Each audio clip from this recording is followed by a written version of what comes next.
শুভ জন্মাষ্টমী 2025 উপলক্ষে রাজধানীর ইঞ্জিনিয়ার্স ইনস্টিটিউশনে শুভেচ্ছা বিনিময়ের আয়োজন বাংলাদেশ হিন্দু বৌদ্ধ খ্রিস্টান কল্যাণ ফ্রন্টের। অনুষ্ঠানে প্রধান অতিথি হিসেবে ভার্চুয়ালি যোগ দেন বিএনপির ভারপ্রাপ্ত চেয়ারম্যান তারেক রহমান। এ সময় জুলাই গণ অভ্যুত্থানে হিন্দু ধর্মাবলম্বীদের অবদান গভীর শ্রদ্ধার সঙ্গে স্মরণ করেন তিনি। রুদ্র সেন, দীপ্ত দে এবং শুভশীলের আত্মত্যাগকে শ্রদ্ধার সঙ্গে আমি স্মরণ করছি আজ। অভিযোগ করে তারেক রহমান বলেন, পলাতক ফ্যাসিস্ট শক্তির মতো এখনো বিএনপির বিজয় ঠেকাতে অপকৌশল নিচ্ছে কোনো গোষ্ঠী ও মহল।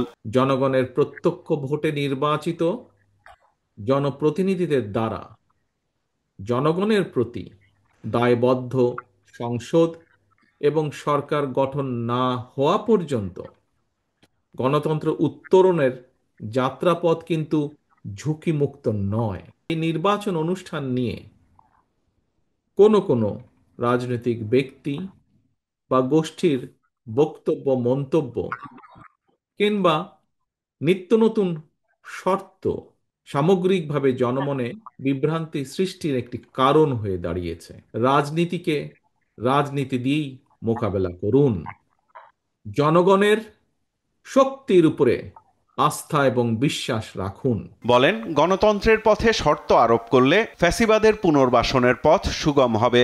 যারা আসন্ন নির্বাচনকে সামনে রেখে পরিস্থিতি ঘোলেটে করার অপচেষ্টা করছেন, এর মাধ্যমে আপনারা হয়তো নিজেদের অজান্তেই গণতন্ত্রের উত্তরণের পথকে বাধাগ্রস্ত করে তুলছেন। একই সাথে পতিত, পরাজিত, পলাতক স্বৈরাচার পুনর্বাসনের পথও হয়তোবা সুগম হচ্ছে যদি আমরা গণতন্ত্র উত্তরণের পথে শর্তের পর শর্ত আরোপ করতে থাকি। আসছে জাতীয় সংসদ নির্বাচনে হিন্দু ধর্মাবলম্বীদের সক্রিয় সমর্থন ও ভোট প্রত্যাশা করে তারেক রহমান বলেন, ধর্ম যার যার নিরাপত্তা পাবার অধিকার সবার, সে রাজনীতিতেই বিশ্বাস করে তার দল। ধর্ম যার যার, কিন্তু নিরাপত্তা পাবার অধিকার সবার। সাইফুল রিপন, দেশ টিভি, ঢাকা। বিষয়গুলো